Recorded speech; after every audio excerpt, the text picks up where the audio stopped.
Now it's time to put our flip book together. Now I only need 5 sheets, and you'll notice I'm going to use the colored paper so it's easier for you to see on your screen. Okay, but here I have 6. Here's one of my torn pieces, so I'm going to put that one aside so I don't get confused about how many pieces I need. Okay, so what we're going to do is we're going to start with the part of the flip book that's in the very center. So I'm going to choose the pink sheet, but you use whatever color you like. It's not color dependent. Okay, and now I'm going to start with a folding. Now notice I'm not going to fold all the way up to the end. I'm going to leave a little bit of an overlap. Hopefully you can see that on my camera. See how this page is not all the way up to the top of this part? Okay, so I'm going to overlap like that, and I'm going to make a crease along the end. So this is the beginning of my flip book. See how the pages come together, but there's an overlap. Now I'm going to pick another sheet, doesn't matter which color it is, and I'm going to lay it down. Now the piece that's longer, I'm going to lay it so that I have another overlap that I can see here. I'm going to line that up, and then I'm going to take this top piece and I'm going to fold it right up to the same place where I folded the previous sheet. I'm going to fold that down. Okay, so now I have 2 pieces of paper. I have the pink and the blue. Now I'm going to add the yellow, put that one on the bottom. Then I'm going to take my partially completed flip book and put it on top. Here's my overlap again. Hold that still, get it all lined up, and then this piece gets folded down over the top. And again, I'm going to crease.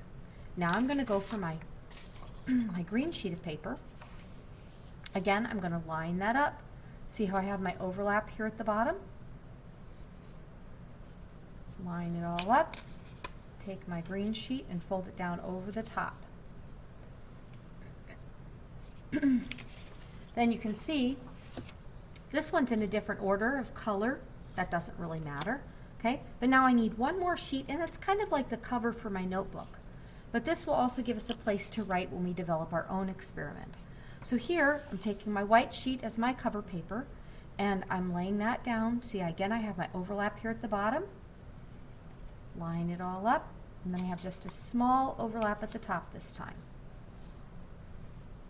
Now, if I don't have a stapler, how am I going to put this together? Well, that's going to take quite a bit of glue. I'm going to have to turn my whole thing over and glue each section.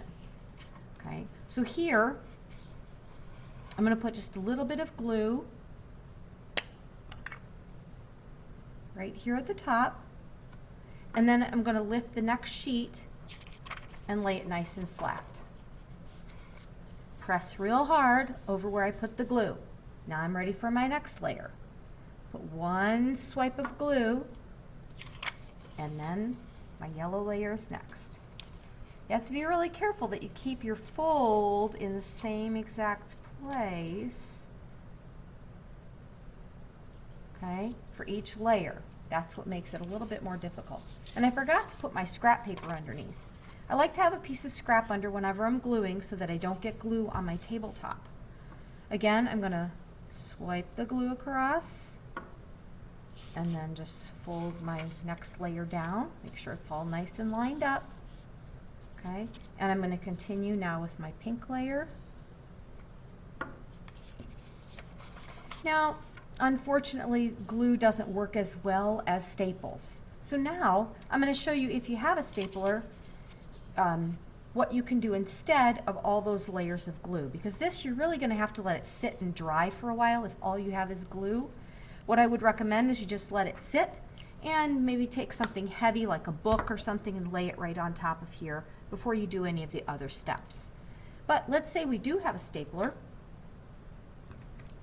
Then we can just lift this top flap here, slide everything under, and we're going to put 2 staples right here across the top to make our little flip book.